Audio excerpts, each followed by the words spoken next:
I just got done watching Cold Storage starring Joe Kerry, Georgina Campbell, and Liam Neeson, and I have some thoughts. Non spoilers. I went in pretty much blind on this film, and I'm glad that I did because I was really surprised by it. The tone, the story, some of the humor, and overall, the characters we got to see throughout the film. As you can tell by this poster, there is a fungus we're dealing with, and we have to find a way to stop it. Now, we've seen this concept before. I will say Cold Storage did a pretty decent job of handling this kind of story and surprising me along the way. The opening scene in this film alone, I wasn't sure what was going to happen, but I wasn't expecting that direction they took with a certain character in a certain moment in the opening of the film. It changed everything for me. It's like, okay, I'm not sure what the hell's going to happen moving forward, but I'm engaged and I'm here.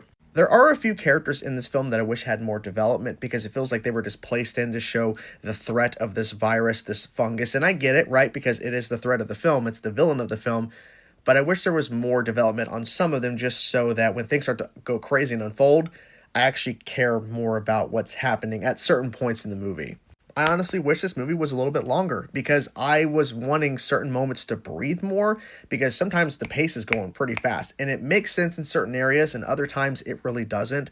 So I wonder if there is a longer cut of this movie, but that's just me because I'm like, okay, it's an hour and 30-ish minutes or so, but I was wishing a little bit longer because there's certain moments I really wanted to stay in and focus on more, and we kind of go, okay, we got to get moving. It's like, I kind of wanted to stay a little bit longer, so a little tweaking here and there in the edit maybe would have maybe helped it a little bit more.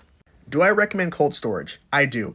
And I recommend going in as blind as possible because that's how I did it and I overall had a good time with it. Maybe if you go in as blind as possible and maybe it doesn't work for you, then that's just what it is. We're all different. But for me, I really enjoyed this film for what it was.